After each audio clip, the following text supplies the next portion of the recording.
A single teaspoon of neutron star weighs more than Mount Everest. This is not science fiction. It is the reality of our universe's most extreme densities. By the end of this journey, you will understand the cosmic forces that create matter denser than anything we can possibly imagine. We will travel from the crystalline hearts of dead stars to the edge of infinite collapse, where the laws of physics break down. What do you think happens when density becomes so great that even atoms are destroyed? Density is the secret language of the cosmos, a simple ratio with profound consequences. It is the amount of mass packed into a given volume. Think of a fluffy feather pillow and a solid lead brick of the same size. The pillow is light and airy, its mass spread out. The brick is immensely heavy, its mass concentrated. That is density in its most basic form. But in the vast theater of the universe, this simple concept becomes the director of stellar destinies. It determines whether a star will shine for billions of years or collapse in a catastrophic supernova. It dictates the ultimate fate of matter itself. When gravity wins its endless tug of war against the outward pressure of a dying star, matter is compressed into states so bizarre they defy earthly logic. This is where we encounter degenerate matter, a substance under such immense pressure that the rules of everyday physics no longer apply. The atoms themselves are crushed, their electron shells shattered, forcing subatomic particles into an intimate, desperate proximity that creates a ferocious quantum pressure. We cannot create these conditions in any laboratory on Earth. To understand the universe's most extreme objects, from white dwarfs to neutron stars, we must first grasp this fundamental truth. Density is not just a number, it is the story of gravity's final, triumphant victory over structure. That quantum pressure is the last line of defense against gravity's final crush. But sometimes even that is not enough. The result is the universe's ultimate density champion, an object so compact it bends reality around it. Picture the entire mass of our Sun, a sphere over 1 million times wider than Earth. Now compress it, squeeze that immense stellar furnace down, not to the size of a planet or even a city, but into a sphere roughly the diameter of a small town. You have just created a neutron star. This is where density becomes almost incomprehensible. A single teaspoon of material scooped from its surface would weigh approximately 4 billion tons. That is the mass of Mount Everest packed into the volume of a sugar cube. To achieve such an extreme state, matter must endure a cosmic trauma of unimaginable violence. It begins with the death of a massive star in a supernova explosion, an event so bright it can outshine an entire galaxy. In that catastrophic collapse, the star's core is subjected to pressures so intense that electrons are literally forced into atomic protons, transforming them into neutrons. The empty space that makes up over 99.9% of an atom is utterly eliminated. What remains is a seething ocean of subatomic particles, atomic nuclei crushed shoulder to shoulder. The entire neutron star is in essence one gigantic atomic nucleus, a city-sized lump of pure neutronium held together by the relentless force of gravity and stabilized by a final, desperate quantum rule called neutron degeneracy pressure. This is matter stripped to its most fundamental, dense, and alien state. This crystalline crust of iron is the neutron star's skin, a landscape of impossible extremes. The gravity here is not just strong, it is transformative, billions of times more powerful than the pull you feel on Earth. If you could somehow stand on this surface, a feat utterly impossible for any known material, you would be stretched into a single, long thread of atoms in an instant. This process, called spaghettification, is exactly what it sounds like. The pull on your feet would be so much stronger than the pull on your head that your entire body would be elongated into a thin stream of particles before being absorbed into the star. Even the topography of this world is defined by density. Astronomers speak of mountains on neutron stars, but these are not peaks that scrape the sky. The immense gravity crushes any feature flat, meaning the tallest mountains are likely mere centimeters high. Yet, because the material is so unimaginably dense, those few centimeters of elevation contain more mass than the entire Himalayan mountain range on Earth. This crust itself is a marvel of compressed matter. It is thought to be a rigid lattice, a crystal of iron nuclei packed tightly together, with a sea of free electrons flowing through it. But beneath this thin, solid shell lies something even stranger, a superfluid core of neutrons that flows without any friction at all. It is a world where a teaspoon of landscape weighs 1 billion tons, where mountains are molehills, and where the ground you stand on is the last solid thing before you reach a quantum ocean. That superfluid core and crystalline crust are not the only marvels a neutron star holds. Some of these cosmic remnants possess a secret that transforms them into the universe's most precise timekeepers. When a neutron star is born spinning rapidly and with an immensely powerful magnetic field, it becomes a pulsar. The name comes from the pulsed radio waves we detect from them, rhythmic beats that arrive with a regularity so perfect it can rival our best atomic clocks here on Earth. Picture the most powerful lighthouse ever conceived, but instead of light, it beams intense radiation across the cosmos. A pulsar's magnetic field, trillions of times stronger than Earth's, channels particles into narrow jets that shoot out from its magnetic poles. Because these poles are often misaligned with the star's axis of rotation, the beams sweep through space like the spinning beam of a lighthouse. Every time that beam sweeps across our line of sight, our telescopes register a pulse.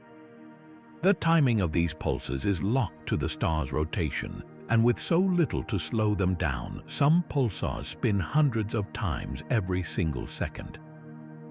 The discovery of the first pulsar in 1967, initially nicknamed Little Green Men due to its artificial seeming regularity, was the definitive proof astronomers needed that neutron stars were not just theoretical. The most famous of all is likely the Crab pulsar, the dense heart of a supernova witnessed on Earth in the year 1054. It spins 30 times a second, and its rhythmic flashes have been our steadfast guide to understanding these extreme objects. In the silent darkness between stars, these celestial lighthouses beat with a rhythm more reliable than any clock ever built, a metronome set by the physics of unimaginable density. Even the steady pulse of a lighthouse pales before the sheer cosmic terror of a magnetar. These are neutron stars pushed to an even greater extreme, possessing magnetic fields so powerful they redefine the word magnetism itself. While a typical pulsar's magnetic field is already trillions of times stronger than Earth's, a magnetar's field is another 1,000 times more intense. We are talking about magnetic fields measuring a staggering 1 quadrillion times the strength of the one that guides our compasses. The sheer scale of this force is almost impossible to grasp. To put it in a human context, if a magnetar were placed halfway between Earth and the Moon, its magnetic field would be strong enough to erase the magnetic strip from every single credit card on our planet. It would distort the very atoms in your body from 250,000 miles away. This unimaginable field is the engine for some of the most violent events we have ever witnessed in the cosmos. The crust of a magnetar is under such titanic strain, locked in a battle between the rigidity of the crystalline surface and the twisting of the magnetic field below, that it occasionally fractures. These are starquakes, seismic events on a scale that makes our planetary earthquakes look like a gentle tremor. When the crust of a magnetar cracks, it releases a cataclysm of energy in the form of an intense burst of gamma rays, the most energetic form of light. We call these events soft gamma repeaters, and for a brief moment, such an outburst can outshine the entire Milky Way galaxy. In a single second, a magnetar can release more energy than our Sun will emit over 100,000 years. All of that apocalyptic power, capable of sterilizing planets light years away, originates from the inconceivable density and magnetic fury locked within an object no larger than a city. The crust of a magnetar may crack under strain, but the heart of a neutron star flows with impossible smoothness. Beneath that solid, iron surface lies an interior so bizarre it makes the crust seem ordinary. We call the core a superfluid, a state of matter that defies everything we know about liquids.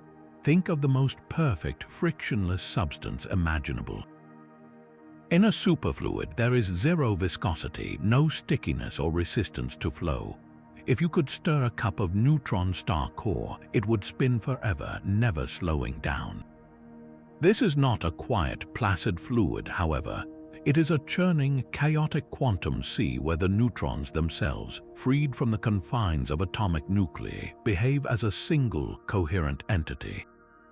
They move in lockstep, a collective dance dictated by the strange rules of quantum mechanics rather than the familiar push and pull of everyday physics. This superfluid is so efficient that heat and motion transfer through it almost instantly, and it is not alone. Swimming within this neutron sea are protons, the other survivors of the atomic crush. These protons are thought to form their own miraculous state, a superconductor. Just as the superfluid flows without friction, a superconductor conducts electricity with absolutely zero resistance. There would be no energy loss, no heat generated from the immense currents surely flowing in the star's interior. This combination, a superfluid neutron sea mingling with a superconducting proton network, creates the most efficient, frictionless engine in the known universe. But this perfection has a strange and observable consequence, one that provides our strongest evidence for these bizarre internal states. Occasionally, the steady, clockwork spin of a pulsar will hiccup. In a fraction of a second, its rotation will speed up slightly, an event astronomers call a glitch. The leading explanation for these glitches involves the interaction between the star's solid crust and its superfluid heart. The crust, locked to the magnetic field and spinning down very gradually over millennia, is like a spinning bowl. Inside it, the superfluid core rotates at its own, slightly different pace. Every so often, the two can become coupled, like gears suddenly catching. When a chunk of the superfluid's rotational energy transfers instantly to the rigid crust, the entire star experiences a tiny but measurable speed boost. These glitches are more than just cosmic curiosities. They are seismic readings from the interior of a star we can never visit, telling us that deep within, the laws of physics are playing by a radically different set of rules. This delicate balance between quantum pressure and gravity is not infinite. It has a name and a number. For a white dwarf star, the ultimate fate is sealed by a single, precise value known as the Chandrasekhar limit. It is approximately 1.4 times the mass of our Sun. This is the maximum weight that the quantum rebellion of electrons, that electron degeneracy pressure, can possibly support. Cross that line and gravity claims its final victory. The discovery of this limit is a story of youthful brilliance against established wisdom. In the 1930s, a 19-year-old Indian physicist named Subrahmanyan Chandrasekhar was on a long sea voyage to England for his studies. With little else to do, he pondered the ultimate fate of stars. The scientific consensus at the time, championed by the esteemed Arthur Eddington, was that all stars, regardless of mass, would end their lives as white dwarfs.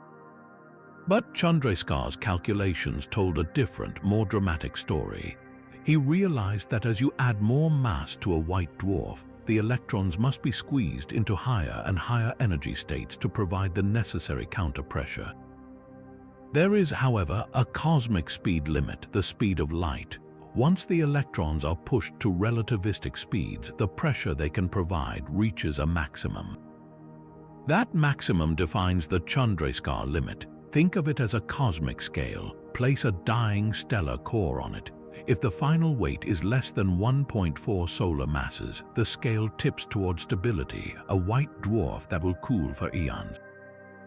But if the core weighs more, the scale crashes down on the side of catastrophe. the electron degeneracy pressure shatters and the core implodes in seconds. This collapse is so violent it triggers a supernova explosion and forges something new from the ashes, either a neutron star or, if the remaining core is heavy enough, a black hole. The Chandrasekhar limit is more than a number. It is the universe's own verdict, the precise boundary between a quiet fade and an apocalyptic rebirth. The Chandrasekhar limit is the ultimate boundary for a white dwarf, but what exactly is this object it defines? Imagine the final, brilliant ember of a star like our own sun. After billions of years of shining steadily, it exhausts its nuclear fuel and swells into a red giant, eventually shedding its outer layers into a beautiful planetary nebula. What remains is not a blazing inferno, but a searing hot, Earth-sized cinder. This is a white dwarf, the exposed core of a star stripped bare. All that remains is the star's former heart, a sphere of matter roughly the diameter of our planet, but containing the entire mass of our sun. That is an almost inconceivable compression. If you could bring a single sugar cube of this material to Earth, it would weigh roughly 1 ton, as much as a small car. The force holding up this incredible weight is not nuclear fusion, which has long since ceased, but that same quantum rebellion we encountered earlier, electron degeneracy pressure. The star's gravity is so intense it has crushed atoms together, obliterating their structure and forcing electrons into a degenerate state. These electrons, packed shoulder to shoulder, refuse to be squeezed any closer due to a fundamental quantum rule, and their collective push is the only thing preventing the white dwarf from collapsing further under its own weight. The composition of this dense sphere is a cosmic fossil, the final ash of nuclear fusion. For a star like the Sun, that ash is primarily carbon and oxygen, the elemental cinders left over from a lifetime of burning hydrogen and then helium. A white dwarf begins its life blazing at temperatures over 100,000 degrees, a brilliant white-hot point of light. But with no internal energy source, it can only cool, glowing from the residual heat of its former life. Over timescales that dwarf the current age of the universe, it will slowly fade from white to yellow to red, and finally to a cold, invisible black lump of crystallized carbon and oxygen, a black dwarf. This ultimate fate, however, remains theoretical because the universe is not yet old enough for even the first white dwarfs to have cooled to absolute darkness. They are the slow-burning tombstones of common stars, destined to fade into the cosmic background over trillions of years. While a black dwarf remains a future possibility, some white dwarfs are already taking the first step toward that crystalline fate. Among the stellar embers cooling in the darkness, one stands out as a cosmic jewel of unimaginable scale. Astronomers have discovered a white dwarf officially catalogued as BPM 37093, but more poetically nicknamed Lucy after the Beatles' song Lucy in the Sky with Diamonds. This stellar remnant offers a glimpse into a beautiful and extreme form of density. As a white dwarf like Lucy cools over billions of years, the incredible pressure inside does not just compress matter, it can also force it to arrange itself into an ordered structure. The carbon and oxygen ash at its heart, under pressures millions of times greater than anything on Earth, begins to solidify, but this is not like water freezing into ice. This is the formation of a planet-sized crystal lattice. The atoms of carbon lock into a rigid, repeating pattern, essentially creating a diamond. Not a gem you could hold in your hand, but a celestial diamond roughly 2,500 miles in diameter, with a mass comparable to our entire sun. Picture that for a moment, a single, continuous crystal, a perfect geometric structure spanning a distance greater than the width of the United States. The immense gravitational pressure that forged this jewel is the same force that gives it such impossible density. This diamond does not sparkle with refracted light. It simply glows with the trapped heat of a dead star, a monument to the beautiful and ordered states that matter can achieve when pushed to its absolute limits.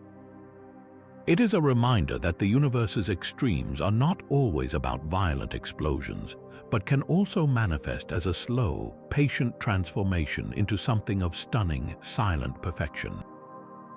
Lucy's diamond heart is a testament to a delicate, stable balance, but for the even denser neutron star, there exists another, more precarious boundary. Just as the Chandrasekhar limit dictates the fate of a white dwarf, there is a final line in the sand for neutron stars, a point of no return known as the Tolman-Oppenheimer-Volkoff limit. This is the maximum possible mass that neutron degeneracy pressure, that furious quantum pushback from densely packed neutrons, can possibly sustain. Current estimates place this critical value somewhere between 2 and 3 times the mass of our Sun. Think of it as the ultimate weight limit for a cosmic structure. A neutron star is like a building supported not by steel and concrete, but by the fundamental rules of quantum mechanics. As you add more mass, you add more gravitational force, compressing the building's foundation further and further. The neutrons inside are squeezed into higher energy states, moving closer and closer to the speed of light to generate the pressure needed to hold the star up. But just like with electrons in a white dwarf, there is a final, insurmountable ceiling. Once the core's mass crosses the Tolman-Oppenheimer-Volkoff threshold, the neutrons themselves are overwhelmed. Their degeneracy pressure, the last possible defense, shatters. At that moment, gravity wins its final, absolute victory. There is nothing left in the known universe that can stop the collapse.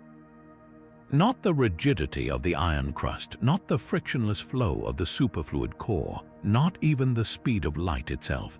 The entire structure implodes, vanishing from the observable universe and leaving behind only its gravitational signature, a black hole.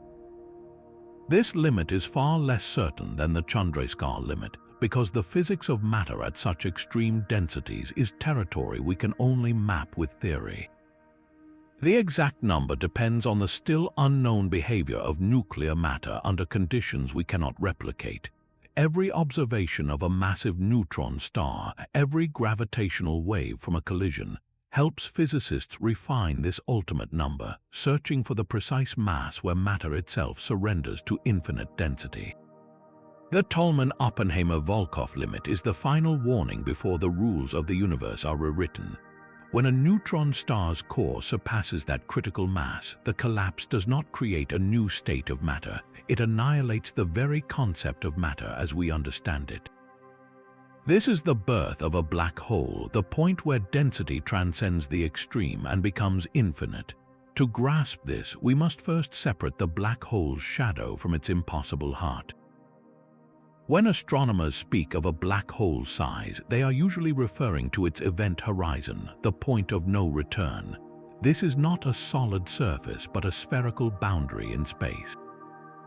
Once anything, even light, crosses this threshold, it can never escape the black hole's gravitational pull. We can calculate an average density for the black hole by taking its mass and spreading it across the volume inside this event horizon. For a supermassive black hole like the one at the center of our galaxy, that average density can be surprisingly low, even less than water. But this is a mathematical convenience, a sweeping of the true horror under the cosmic rug. The mass is not spread out. It is all concentrated at the very center, in a region of zero volume known as the singularity. This is where our journey into density reaches its logical, terrifying end. All the mass that crossed the event horizon, whether it was a star, a planet, or an entire cloud of gas, is crushed into an infinitely small point. Density, which is mass divided by volume, becomes a division by zero. The result is not just a large number, it is infinity. The laws of physics which have guided us from white dwarfs to neutron stars simply stop working. Equations that describe gravity and quantum mechanics produce nonsensical answers, screaming infinities that tell us our understanding is incomplete. The singularity is not just an object, it is a boundary of human knowledge. At that point, space and time as we know them cease to exist. the fabric of reality itself is torn. We can describe the gravity well around a black hole with Einstein's theory of relativity, and we can describe the quantum particles that flicker at its edge with quantum theory. But to describe the singularity itself, we would need a theory that unifies these two pillars of physics, a theory of quantum gravity that remains one of the great unsolved mysteries in science.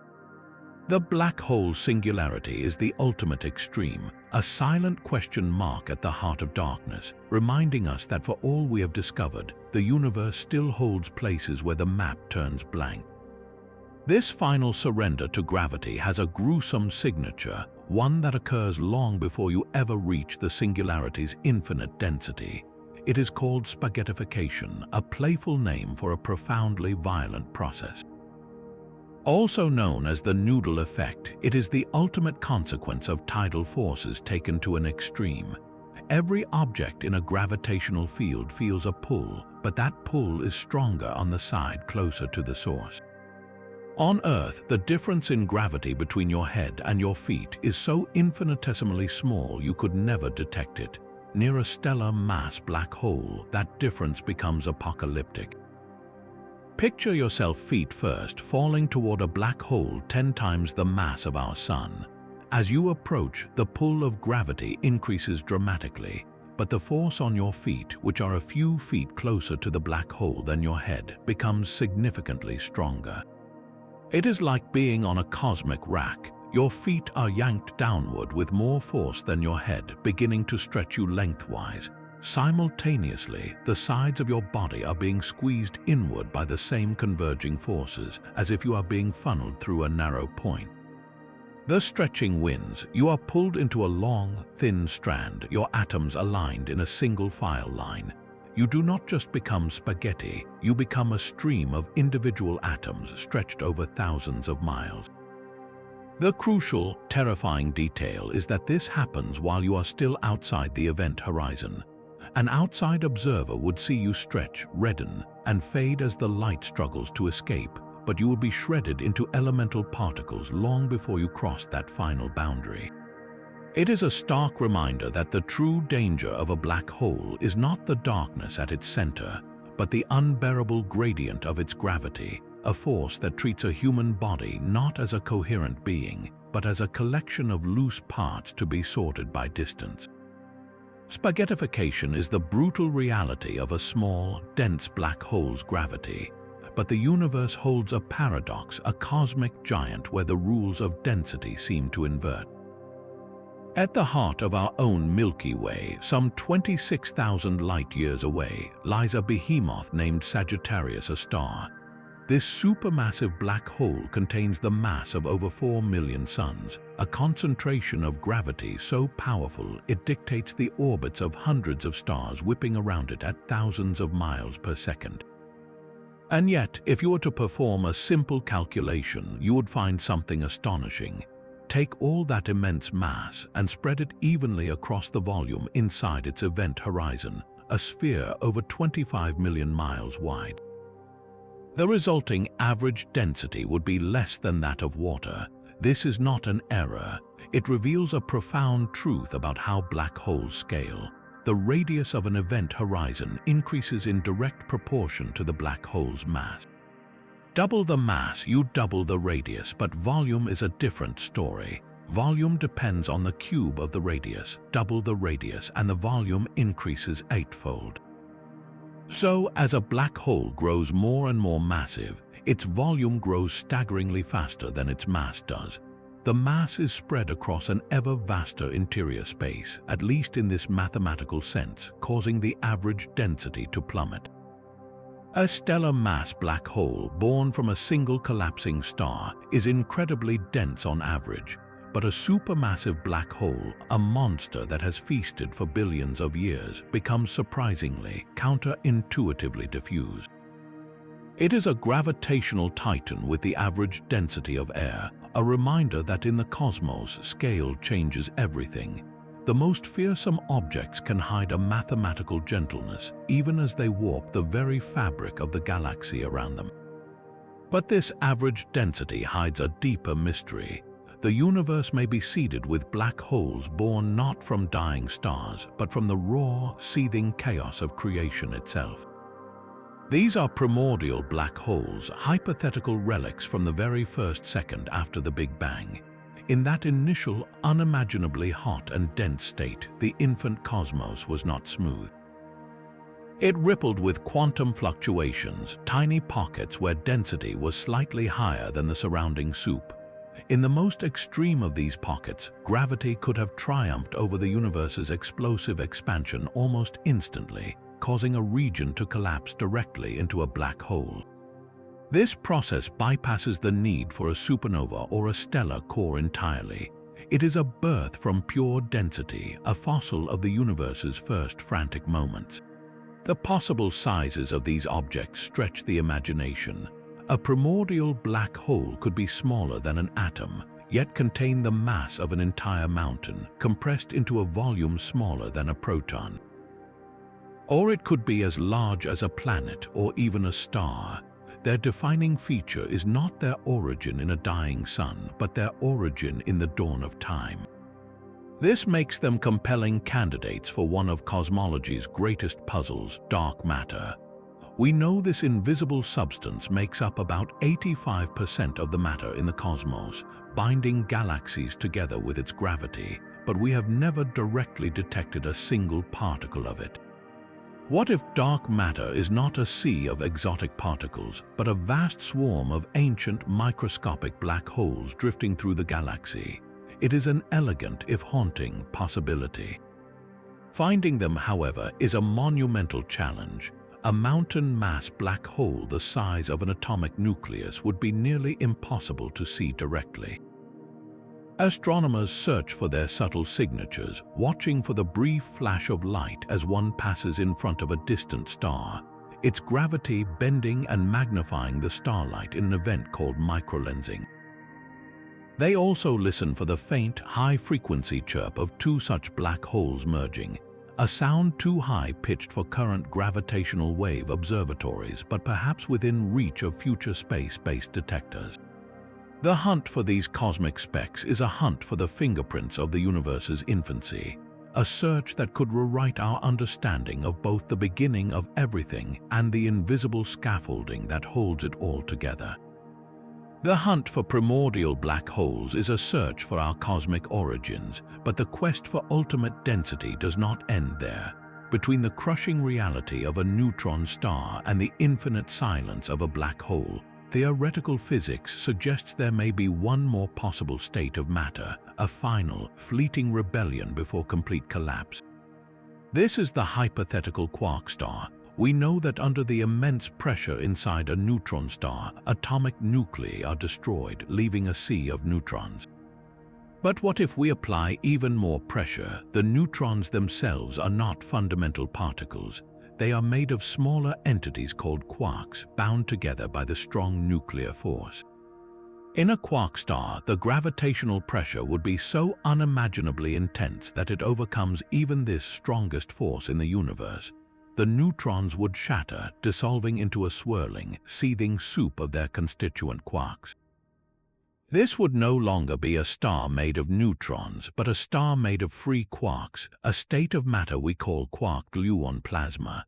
For a brief moment in particle colliders on Earth, we can create microscopic droplets of this primordial soup, replicating conditions a fraction of a second after the Big Bang. In a quark star, this state would be permanent, stabilized by its own immense gravity, creating an object denser than any neutron star. Some theories suggest these stars could be strange stars, where the up and down quarks that make up normal matter transform into strange quarks, a heavier, more exotic variety. This strange matter could be the most stable form of matter in the universe, meaning a strange star would not just be a dense object, but the ultimate, perfect state that all dense matter aspires to become. The surface of such a star would be a perfect boundary, smoother than any neutron star's crust, transitioning directly from the vacuum of space into a uniform ocean of quarks. While no confirmed quark star has been found, astronomers scrutinize unusual ultra-dense objects, like the mysteriously small neutron star at the heart of the supernova remnant HESSJ 1731-347, searching for the telltale signs of this ultimate phase of matter. It represents the final frontier of material reality, a place where the very building blocks of protons and neutrons are laid bare, dancing in a gravitational prison from which there may be no return except the final leap into a black hole. The quark-gluon plasma of a theoretical quark star offers a glimpse into a far more extreme environment, the very beginning of everything. To find the ultimate source of all cosmic density, we must rewind time to the universe's first unimaginable moments. In the first fraction of a second after the Big Bang, the entire cosmos was compressed into a volume smaller than a single atom. This was not just a dense object within space, it was space itself, along with all the energy and matter that would ever exist, packed into a singularity of near-infinite density and temperature. All the forces we know today, gravity, electromagnetism, and the nuclear forces, were fused into one unified superforce. There was no light, no atoms, not even stable particles, just a seething, opaque soup of pure energy. Then, in an event known as cosmic inflation, this primordial point underwent a sudden, exponential expansion, stretching space itself faster than the speed of light. This crucial event is what caused the universe's average density to plummet dramatically. As it expanded and cooled, the unified forces began to separate, like phases of matter freezing out of a solution. Particles like quarks and gluons could condense from the energy field, and within minutes, these quarks bound together to form the first protons and neutrons. The density was still astronomically high, but it was now low enough for structure to begin. Every galaxy, star, and planet that would ever form, including the neutron stars and black holes we have explored, owes its existence to that precipitous drop from infinite density. The variations in density from that early epoch, tiny quantum fluctuations stretched to cosmic scales by inflation, became the gravitational seeds for all future structure. The vast cosmic web of galaxies we see today is the direct descendant of microscopic ripples in that first, unfathomably dense state. That primordial density drop left more than just seeds for galaxies. It may have also frozen cracks into the very fabric of reality itself. These are cosmic strings, hypothetical scars from the universe's violent birth, and they represent a form of density so extreme it defies our three-dimensional intuition. Picture the early cosmos cooling like water freezing into ice. As it underwent rapid phase transitions, the fundamental fields that govern reality could have settled into different states in different regions. Where these mismatched domains met, a flaw could have been trapped, a line of concentrated energy so dense it has no thickness, only length. A cosmic string is a one-dimensional defect in spacetime, thinner than a proton but possessing the mass of an entire mountain range packed into every single mile of its length. It is not a string made of atoms, it is a crack in the cosmos, a flaw in the vacuum of space itself. If one were to pass through our solar system, we would not see it. But we would feel its gravity, for its immense linear density would warp space around it, creating a unique gravitational lens. Light from a star directly behind the string would split into two identical images, a telltale signature astronomers actively search for. These filaments, if they exist, could stretch across the entire observable universe, vibrating and oscillating, potentially emitting faint gravitational waves that are the echoes of its first frantic moments. Cosmic strings are not the only exotic relics theory allows. In that same seething early universe, other topological defects could have formed. Domain walls, for instance, are two-dimensional sheets of concentrated energy, vast cosmic membranes separating regions of space where fields settled into different values. A domain wall would be a surface of unimaginable density, and its gravitational influence would be so profound it would drastically alter the evolution of entire galaxies. making its apparent absence a key piece of evidence that our universe likely underwent a specific kind of smooth transition. Then there are even stranger theoretical entities like cue balls, stable blobs of scalar field that could carry an immense charge. These are not defects but solitons, self-reinforcing waves that hold their shape. In some theories, they could be incredibly dense, acting as seeds for supermassive black holes or even constituting the mysterious dark matter itself. What makes these concepts so compelling is that they are not arbitrary inventions. They are natural predictions that emerge from our best theories of how the fundamental forces unified and then separated as the cosmos expanded and cooled. Their existence or absence tells us which version of that cosmic story is correct. We hunt for their subtle signatures not just to find bizarre objects, but to read the fine print of creation, to understand the exact conditions present when reality, as we know it, first crystallized from an ocean of pure, dense energy. Even the perfect vacuum of deep space is not truly empty. There is a seething, turbulent energy hidden in the fabric of reality itself, a phenomenon known as quantum foam. This is where our understanding of density takes its strangest turn, for it applies not to matter, but to the stage upon which matter performs. At the tiniest conceivable scale, the Planck scale, which is a millionth of a billionth of a billionth of a billionth of a centimeter, space-time is not a smooth, continuous sheet. According to the principles of quantum mechanics, it is believed to be a chaotic, frothing sea. Think of the surface of a perfectly still pond. From a distance, it looks like flawless glass. But bring your eye right down to the water's surface, and you see a turbulent world of jostling molecules, tiny bubbles forming and popping, a constant churn of activity. Quantum foam is like that, but for the very geometry of the universe. At these unimaginably small scales, the smooth concepts of here and there, now and then, break down. Space-time itself is thought to be roiling with fluctuations, bubbling with tiny, temporary wormholes and twists in geometry that appear and vanish in an instant.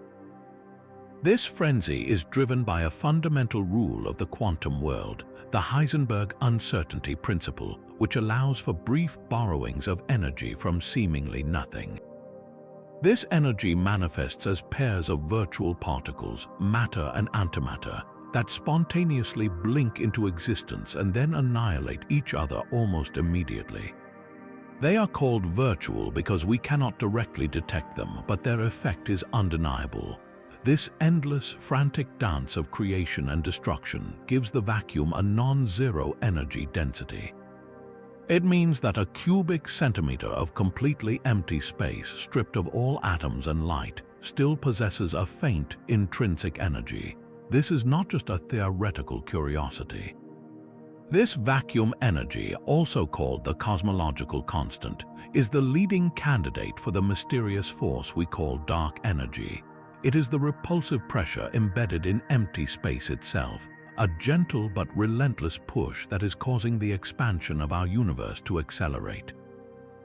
So the greatest density story of all may not be about crushing matter into a singularity, but about the faint, omnipresent hum of creation and destruction happening in every single point of the nothingness between the stars, a density of possibility woven into the void. That quantum foam is the faintest possible whisper of density, but its consequences are felt across the cosmos. Yet there are events so violent, so dense, they broadcast their story in ripples of space-time itself. In August of 2017, gravitational wave observatories on Earth caught a unique signal. It was not the deep thud of black holes merging, but a higher-pitched chirp that lasted for nearly 100 seconds. This was the sound of two neutron stars, each a city-sized ball of ultra-dense matter, spiraling toward a final, cataclysmic embrace. This event, catalogued as GW1 70817, was a revolution in astronomy. For the first time, we did not just hear the universe, we saw it. Within hours, telescopes around the world and in space swiveled to the patch of sky the signal came from. They captured the brilliant afterglow of a kilonova, an explosion of light 1,000 times brighter than a typical nova. This was not just a light show, it was a cosmic foundry in action. As the two neutron stars collided and merged, they did not immediately form a black hole. Instead, for a few fleeting milliseconds, they created a single hypermassive neutron star or a short-lived quark star, an object of such insane density and heat that it became a crucible for creation. The collision ejected massive amounts of neutron-rich material into space at velocities approaching the speed of light. In this expanding cloud, a process called rapid neutron capture, or the R process, went into overdrive. Atomic nuclei were bombarded by a blizzard of free neutrons, growing heavier and heavier in a fraction of a second before decaying into stable elements. This is how the universe forges elements heavier than iron. Ordinary stellar fusion, the process that powers stars, cannot create these atoms. It takes the unimaginable neutron flux of a neutron-star collision to do that. The spectroscopic fingerprint of that kilonova glow confirmed it. The light was rich with the signatures of heavy, precious elements. In that one event, astronomers estimate that forged gold with a mass several times that of our entire planet, along with vast quantities of platinum, uranium, and other rare earth elements. The wedding ring on your finger, the platinum in a catalytic converter, the uranium that fuels nuclear reactors, all of it was likely born in the furious, dense heart of a neutron-star merger that occurred billions of years ago before our own solar system even formed. We are not just made of star stuff, we are made of the most extreme star stuff, the ashes of the universe's most violent and dense reunions. That gold forged in a neutron-star collision is a testament to the extreme physics at play, physics that even dictates the speed of sound within these objects. Inside a neutron star, sound does not travel at a leisurely 700 miles per hour like it does through our air. It races through that hyper-dense nuclear matter at a significant fraction of the speed of light itself.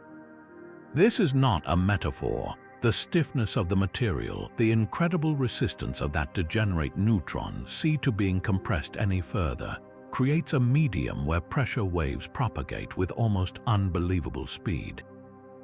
If you could tap on the crystalline crust of a neutron star, the resulting vibrations would ripple through its interior at tens of thousands of miles per second.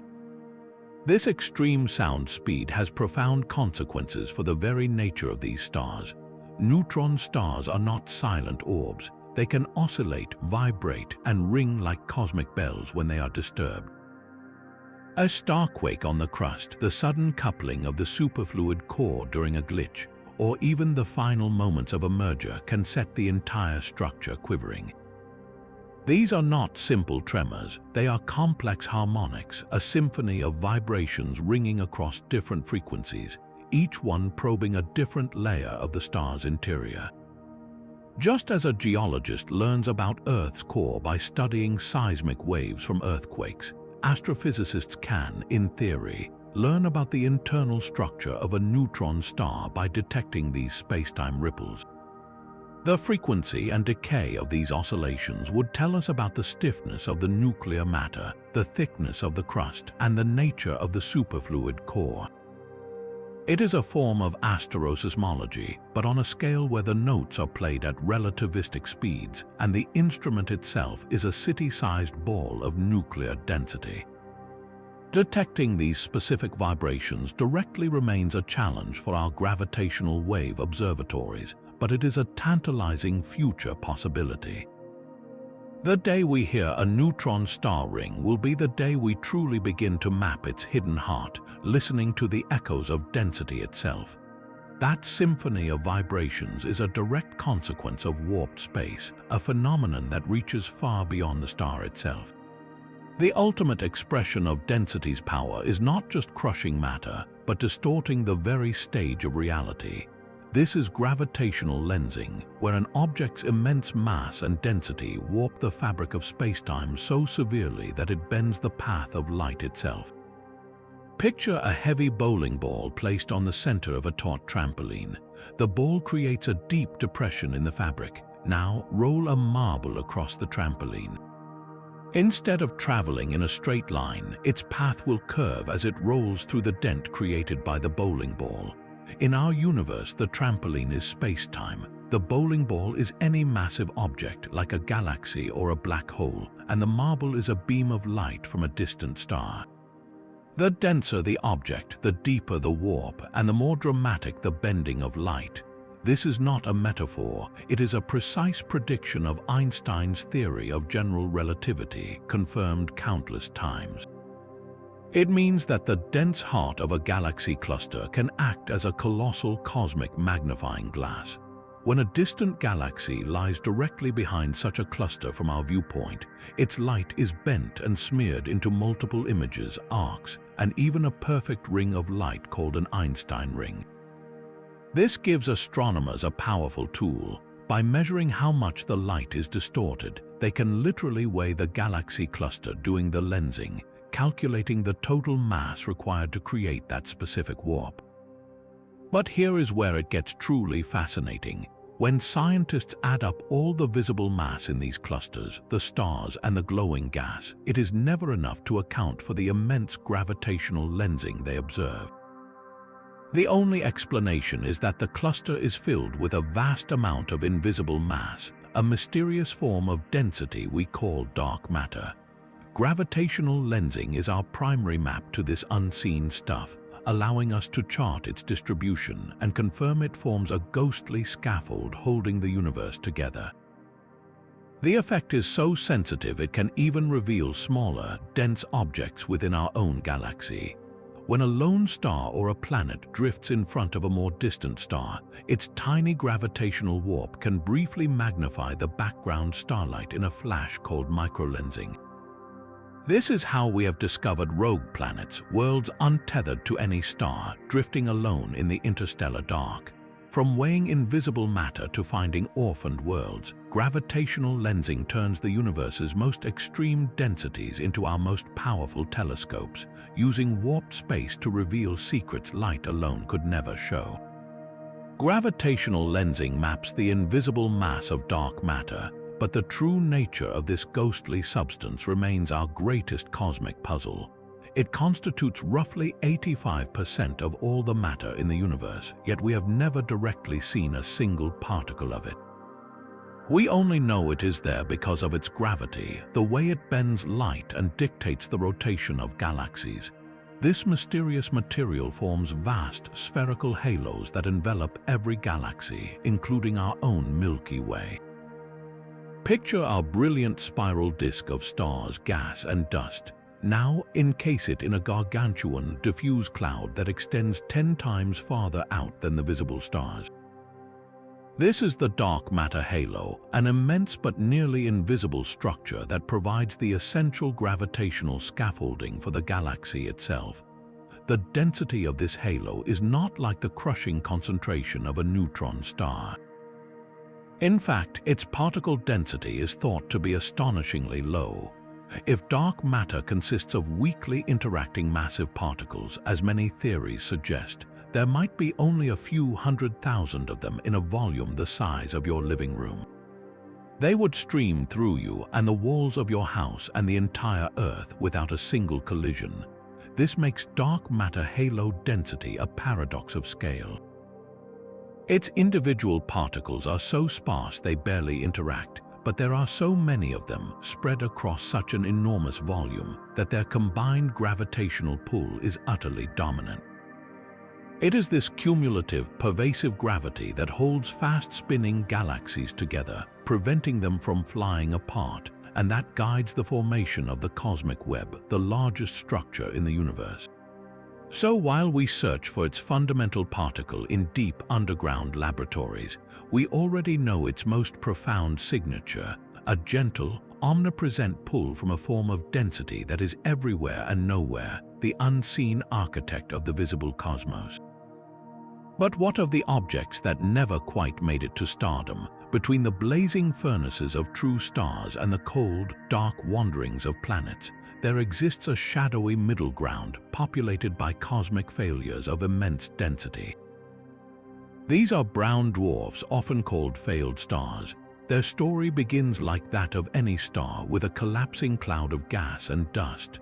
But in this case, the cloud simply does not gather enough mass. A true star needs a core temperature of at least 10 million degrees to ignite the sustained fusion of hydrogen into helium, a process that defines it. A brown dwarf falls short. Its mass is too low, typically between 13 and 80 times the mass of Jupiter. It may briefly fuse a trace of deuterium, a heavy isotope of hydrogen, or even lithium, but this fuel is sparse and burns out quickly. After that brief flicker, the brown dwarf's fate is sealed. With no sustained nuclear furnace in its core to provide outward pressure, it must rely on something else to resist the crush of its own gravity. That something is the same quantum rebellion we have seen before, electron degeneracy pressure. The entire object becomes supported by this force, just like a white dwarf. This makes a brown dwarf a fascinating hybrid, a celestial object with the composition of a star, primarily hydrogen and helium, but the internal physics of a stellar corpse. Its density reflects this strange identity. A typical brown dwarf is roughly the size of Jupiter, but it can contain dozens of times more mass. This means its density is far greater than any gas giant planet, yet not nearly as crushing as a white dwarf or neutron star.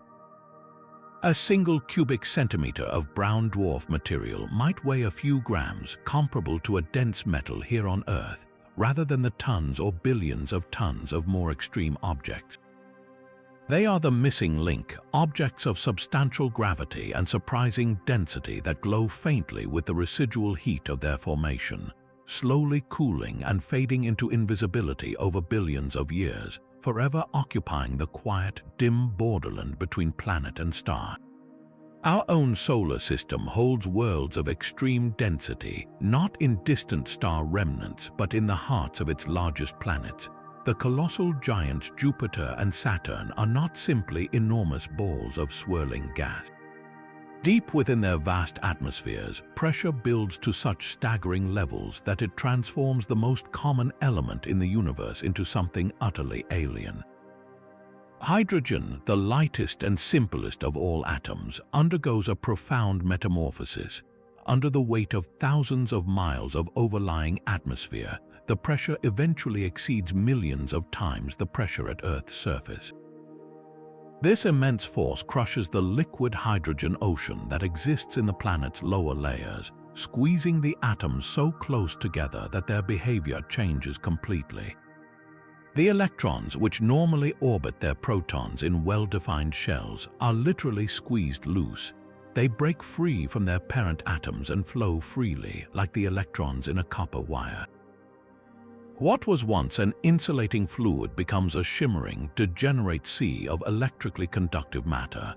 This is metallic hydrogen, a phase of matter that does not exist naturally anywhere on Earth, a fluid that behaves like a metal.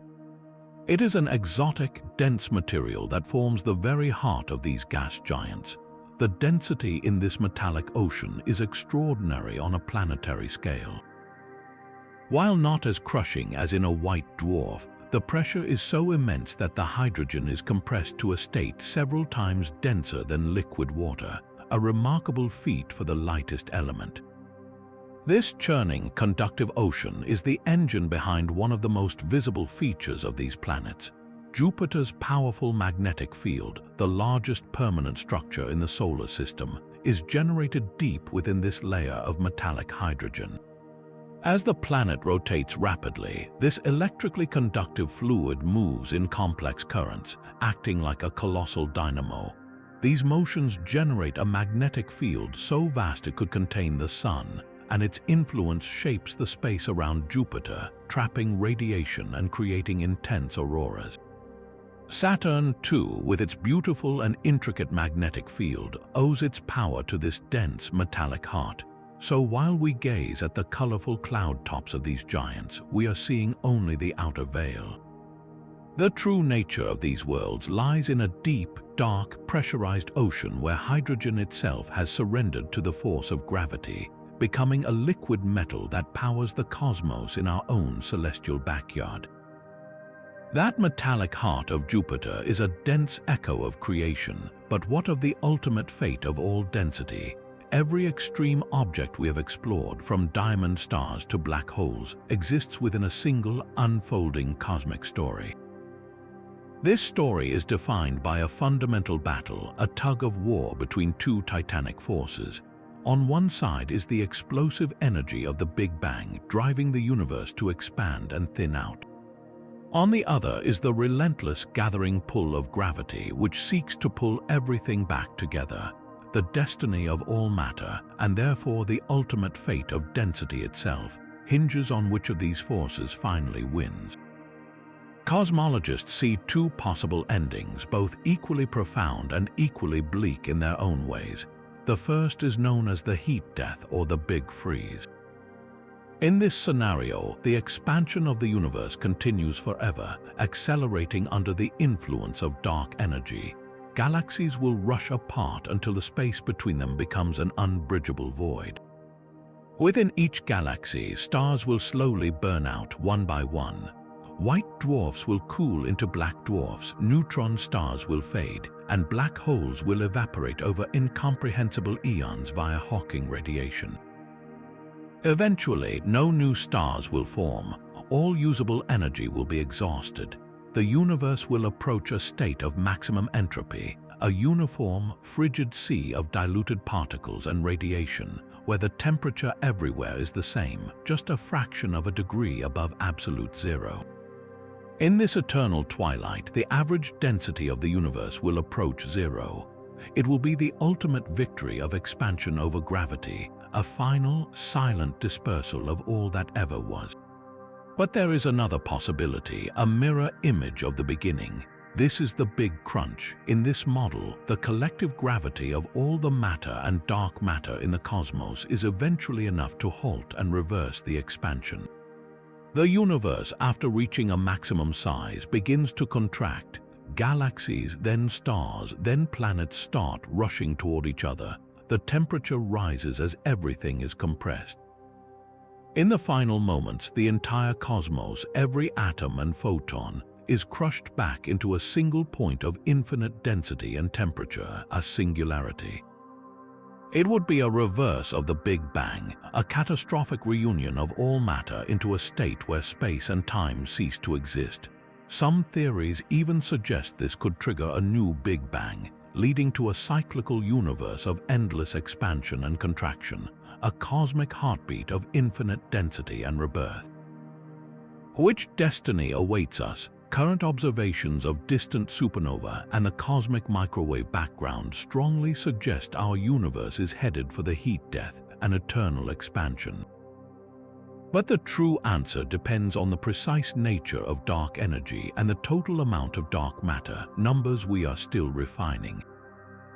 So the grand story of cosmic density, from the first unimaginably dense singularity to the diamond hearts of dead stars, may ultimately conclude in one of two ways, with a final, silent whisper into infinite cold and emptiness, or with a thunderous, fiery return to the infinite density from which it all began.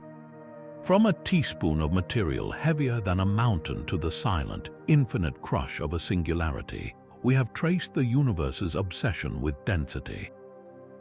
This journey reveals more than a catalogue of cosmic oddities. It maps the very limits of human understanding. Each extreme object, from the crystalline heart of a white dwarf to the warped space around a black hole, is a natural experiment in physics pushed to the breaking point. To comprehend them, we must weave together the rules of the very small and the very massive, merging the quantum world with Einstein's vision of gravity. These are the places where our theories either prove themselves or shatter, forcing us to dream of new laws. In a cosmos filled with such violence and pressure, from colliding neutron stars that forge gold to primordial cracks in space-time, our existence on this fragile, blue world feels like a miraculous quiet moment. We are here because of these extremes, born from their cataclysms and sustained by their delicate balances. The story of density is ultimately our story, written in the ashes of dead stars and the hum of empty space.